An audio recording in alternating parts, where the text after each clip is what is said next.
नमस्कार, मैं प्रिया शर्मा आपके साथ। आप देख रहे हैं रॉयल बुलेटिन। लोकसभा में आज उस वक्त जबरदस्त हंगामा देखने को मिला जब कांग्रेस सांसद और नेता विपक्ष राहुल गांधी ने डोकलाम का मुद्दा उठाया। डोकलाम का नाम आते ही सत्ता पक्ष और विपक्ष आमने सामने आ गए और सदन का माहौल बेहद गर्म हो गया। राहुल गांधी ने चीन और सीमा सुरक्षा से जुड़े मुद्दे पर बोलते हुए पूर्व आर्मी चीफ की एक किताब का हवाला दिया है। राहुल गांधी का कहना था कि चीन के साथ सीमा पर हालात गंभीर हैं और सरकार को इस पर साफ जवाब देना चाहिए। लेकिन राहुल गांधी के इस बयान पर गृह मंत्री अमित शाह ने कड़ा ऐतराज जताया है। अमित शाह ने कहा कि राहुल गांधी बिना तथ्यों के बात न करें। उन्होंने यह भी कहा कि जिस किताब का जिक्र किया जा रहा है वह अभी प्रकाशित तक नहीं हुई है, ऐसे में उसका हवाला देना पूरी तरह गलत है। Naravane ji writes. No, I'm not quoting that. I'm not quoting it. मैं लीडर अपोजिशन से इस केवल एक सवाल का मैं जवाब चाहता हूं। यदि जिस पुस्तक की मैं चर्चा कर रहे हैं उस पुस्तक में यदि कहीं पर है, यदि वह पुस्तक, तो मैं नहीं जानता पुस्तक है कि नहीं है, यदि है, यदि तथ्य सही होते तो निश्चित रूप से वह प्रकाशित होती, और यदि किसी ने प्रकाशन पर यदि रोक लगा दी, ऐसा लगता था कि यदि एक रोक गलत लगाई गई है तो मिस्टर नरावने कोर्ट से भी आदेश वह प्राप्त कर सकते थे। क्यों नहीं कोर्ट से आदेश प्राप्त किया? इसके बाद सदन में शोर शराबा और तेज हो गया। रक्षा मंत्री राजनाथ सिंह भी राहुल गांधी पर बरस पड़े।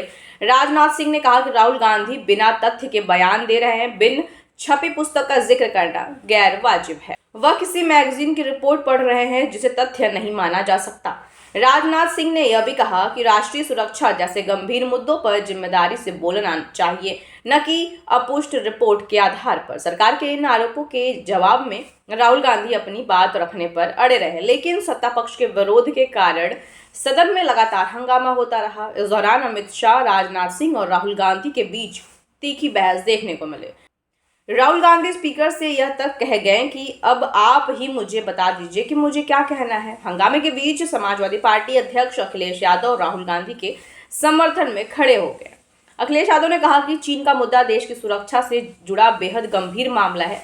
राहुल गांधी को अपनी बात पूरी करने दी जानी चाहिए। स्पीकर सर आप एक काम करिए, आप मुझे बता दीजिए क्या कहना है मुझे। अच्छा, एक मिनट बैठे आप।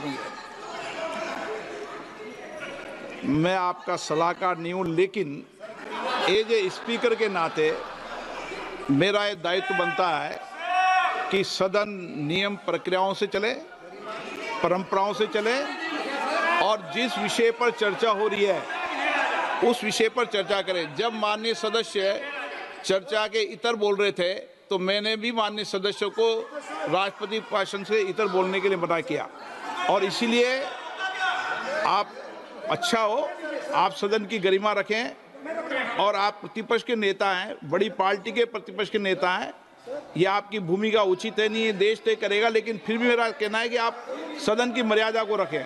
अखिलेश यादव के बयान के बाद विपक्ष और ज्यादा मुखर हो गया और सत्ता पक्ष पर चर्चा से बचने का आरोप लगाया गया। अध्यक्ष महोदय, चीन का सवाल बहुत सेंसिटिव है। अगर कोई सुझाव ऐसा है देश के हित में, तो मैं समझता हूं लीडर ऑपोजिशन को पढ़ देना चाहिए। नहीं,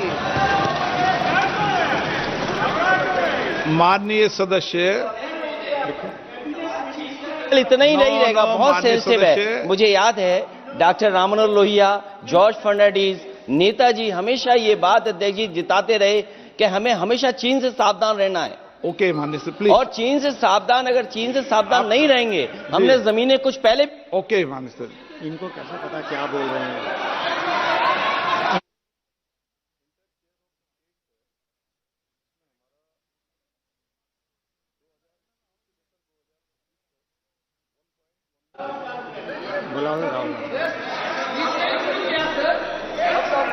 ऑपोजिशन बोल रहे सर, हम सुनने के लिए बैठे। आदरणीय प्रधानमंत्री जी भी आपको सुनने के लिए बैठे हैं, और ये जो मुद्दा उठा है उसका रूलिंग दे चुके हैं।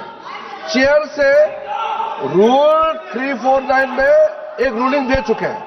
रूलिंग देने के बाद भी ये बार बार फिर से ये पढ़ रहे हैं ऐसा सदन कैसे चलेगा सर? हम लोगों ने शुरू से कहा आपका भी बात हम शांति से सुनेंगे, हमारा भी आप शांति से सुनना चाहिए। आप नियम ही पालन नहीं करेंगे, चर्चा बहस कैसे हो सकते हैं? इसमें रूलिंग दे चुके हैं चेयर ने कि आप मैगजीन का, न्यूज़पेपर का यहाँ बिना मतलब से कोट नहीं कर सकते, नहीं पढ़ सकते हैं, रूलिंग दे चुके हैं। आज राष्ट्रपति का अभिभाषण पर धन्यवाद प्रस्ताव पर चर्चा हो रहा है, बिना मतलब लीडर अपोजिशन खुद बोलने नहीं चाहते हैं और ऐसा यहाँ व्यवस्था खड़ा कर रहा है जिससे खुद भी नहीं बोलना चाहते हैं, बाकी को बोलने नहीं देना चाहते हैं। नियम से बहस होना चाहिए ना, सदन नियम से चलता है, सिस्टम है, हम लोग सब चुने हुए प्रतिनिधि हैं, यहाँ किसी के मनमानी से सदन नहीं चलेगा। रूलिंग दे चुके हैं चेयर से। डोकलाम जैसे संवेदनशील मुद्दे पर संसद में हुआ यह टकराव साफ संकेत देता है कि चीन और सीमा सुरक्षा को लेकर राजनीतिक टकराव आने वाले दिनों में और तेज हो सकता है। वो मैगजीन की रिपोर्ट है, नरवणे जी ने नहीं कहा, इतना बोल दे। रिकॉर्ड पर बोले कि नरवणे ने नहीं कहा है। रक्षा मंत्री जी इतना ही कह रहे हैं कि नरवणे जी की पुस्तक को आप रिफर कर रहे हो तो वो प्रकाशित हुई या नहीं हुई, वो स्पष्टता करें। नरवणे की रिपोर्ट नहीं है, नरवणे का पुस्तक नहीं है, इतना स्पष्टता करे। मैगजीन तो कुछ भी लिख सकता है। सदस्य तेजस्वी सूर्या का भाषण ध्यान से सुना है, कहीं पर भी उन्होंने ऑपोजिशन की देशभक्ति पर या कैरेक्टर पर सवाल नहीं। सुनो, उन्होंने 2004 से 14 के भाषण में कहीं देशभक्ति, देश की संस्कृति, देश की भाषा, देश की परंपराओं को सशक्त करने वाली बात सरकार की ओर से राष्ट्रपति महोदय द्वारा नहीं रखी गई, ये बात कही। वो सरकारों की मंशा पर बोले हैं, कहीं पर भी विपक्ष की देशभक्ति पर सवाल नहीं उठाए। और दूसरी बात, माननीय विपक्ष के नेता कह रहे हैं हमें बोला नहीं जा रहा है। आपने एक व्यवस्था दे दी कि नरवणे जी की किताब प्रकाशित नहीं हुई है, जो मैगजीन है उसको कोट नहीं किया जा सकता। फिर उन्होंने मैगजीन और नरवणे जी की किताब के अलावे कैलाश रिज में टैंक, इनको किसने बताया आया था? किसने बताया? ये लिखा हुआ नहीं पढ़ सकते आप, अध्यक्ष जी ने ना बोला है, नहीं बोल सकते। अध्यक्ष जी आपने व्यवस्था दी है, आपने व्यवस्था दी है। माननीय अध्यक्ष जी, मेरा व्यवस्था का सवाल है, ये 349, 358 और अब 389 अध्यक्ष के रूलिंग को न मानने का नियम भी इसका भंग करे माननीय विपक्ष के नेता। ये 389 को भी तोड़ रहे हैं। हम सदन किस तरह से चलाना चाहते हैं?